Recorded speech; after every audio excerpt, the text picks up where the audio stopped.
The Voynich Manuscript, hidden in the rare book collection of Yale University, lies a volume that has confounded experts for over a century. A book that no one can read, written in a language that appears nowhere else on Earth, filled with illustrations of plants that do not exist, and diagrams of stars that make no sense. It is called the Voynich Manuscript. The pages are covered in strange, looping characters, an unknown script that doesn't match any language, ancient or modern. Dozens of linguists, cryptographers, and codebreakers have tried to crack its cipher. Even the FBI once took an interest. None succeeded. Some believe it's a lost language, preserved by accident or design. Others think it's an elaborate hoax from the Middle Ages, made to impress or deceive. But if it's nonsense, why is the writing so consistent, following strange linguistic patterns that mimic real grammar and syntax? Then there are the illustrations. Botanical drawings of flowers and roots that resemble nothing ever catalogued. Nude women bathing in pools connected by bizarre plumbing systems. Zodiac wheels, cosmological diagrams, and flowing shapes that hint at lost knowledge, perhaps medical, astrological, or something more arcane. Artificial intelligence has attempted to analyze the script. It found repeating structures, but no clear meaning. Some researchers speculate it's written in a lost dialect. Others claim it might have been encoded phonetically, or even in tongues long since extinct. And then there are the more unusual theories. Some believe it's the work of an alien mind. Others think it was created under the influence of visions or dreams, a medieval stream of consciousness captured in ink. A few even suggest it may hold spiritual or magical secrets, guarded by the passage of time. But after centuries of study, no one knows for sure. It remains one of the greatest linguistic puzzles in history, unread, untranslated, unexplained. The Moai statues of Easter Island. Over 2,000 miles off the coast of Chile, in the heart of the Pacific Ocean, lies one of the most remote inhabited places on Earth, Easter Island, or as the native people call it, Rapa Nui.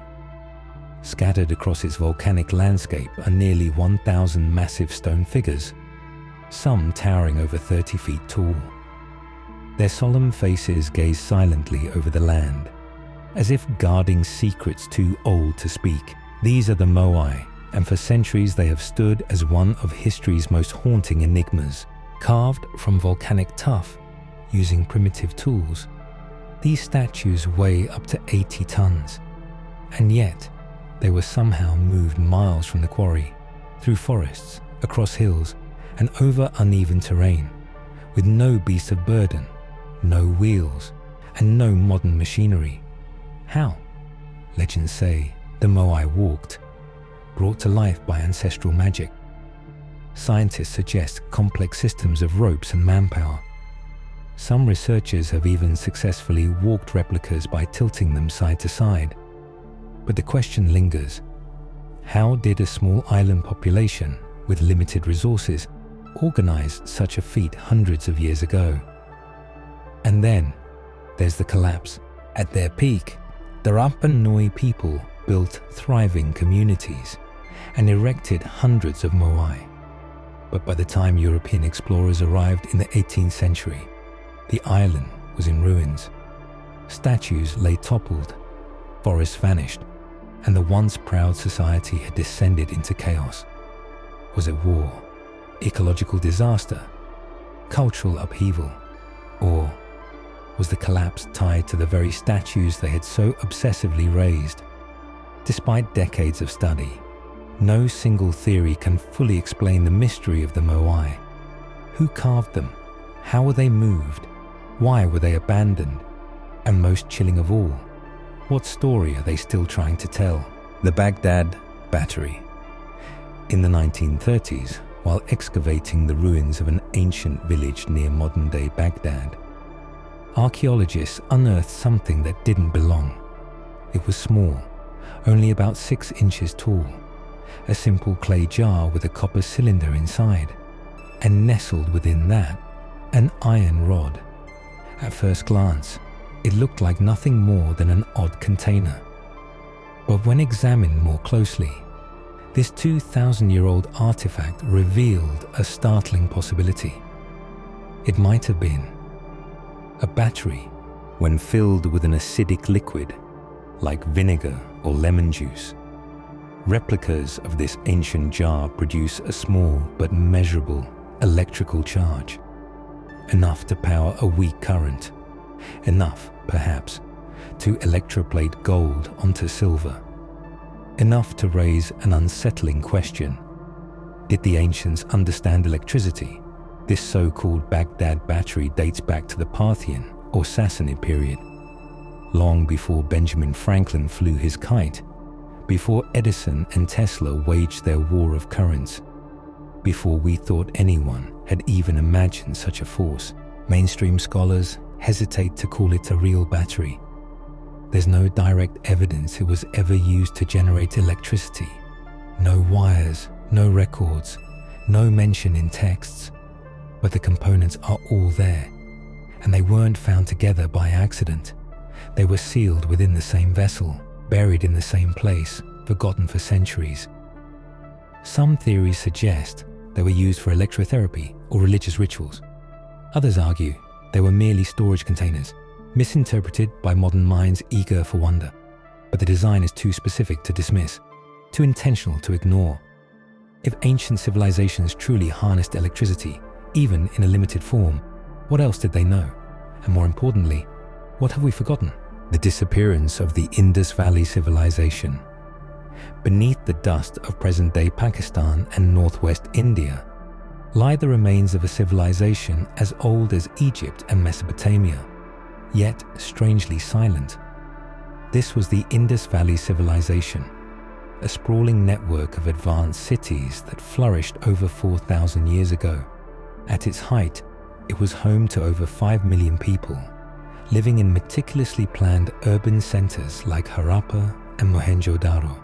They built with brick, drained their wastewater through underground sewers, and traded across vast distances.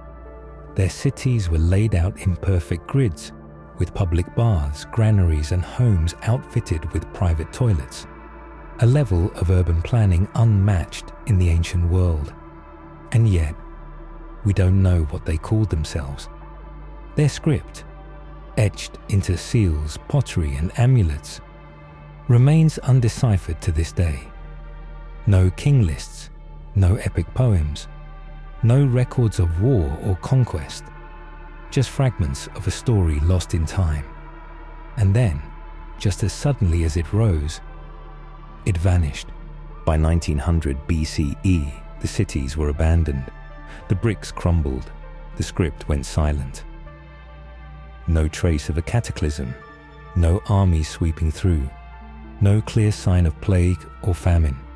Why? Some theories point to climate change, shifting monsoons, the drying of the mighty Sarasvati River. Others suggest overuse of land, trade disruptions, or a slow societal collapse. But the truth remains elusive. What makes the mystery deeper is the absence of violence. These were not people conquered by sword or fire. They left in silence, as if fading into the earth. We walk their empty streets, uncover their tools, admire their craftsmanship, yet we do not know their names. We cannot read their thoughts. They were once among the most sophisticated people on earth, and now they are ghosts. The Antikythera Mechanism. In 1901, sponge divers exploring a Roman-era shipwreck off the coast of the Greek island, Antikythera, brought up a lump of corroded bronze, encrusted with barnacles and stone. At first, it was dismissed as debris, just another relic swallowed by the sea. But hidden inside was something extraordinary. Dozens of delicate gears, interlocking wheels, inscriptions carved by a careful hand. As scientists painstakingly studied its fragments over the next century, they came to a shocking realization. This was an ancient computer, now known as the Antikythera Mechanism. This device dates back over 2,000 years, possibly built around 150 BCE. It could track the movements of the sun and moon, predict eclipses, and model the motion of the known planets with astonishing precision. It even accounted for the irregular orbit of the moon, something modern astronomers didn't fully grasp until the 17th century. The complexity of the mechanism is staggering. Over 30 bronze gears arranged in a compact housing, with dials and pointers that mimicked celestial motion.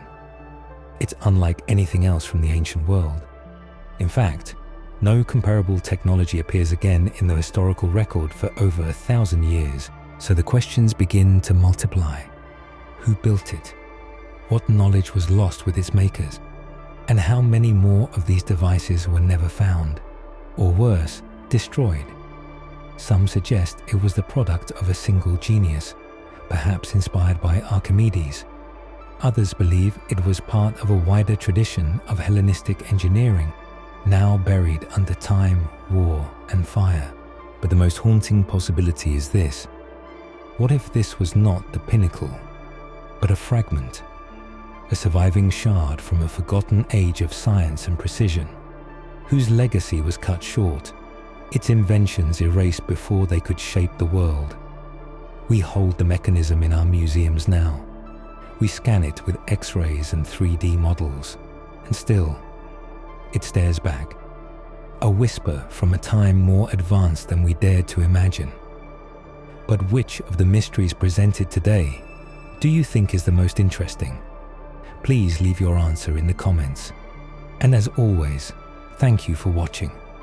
And subscribe to continue exploring the greatest mysteries of this world.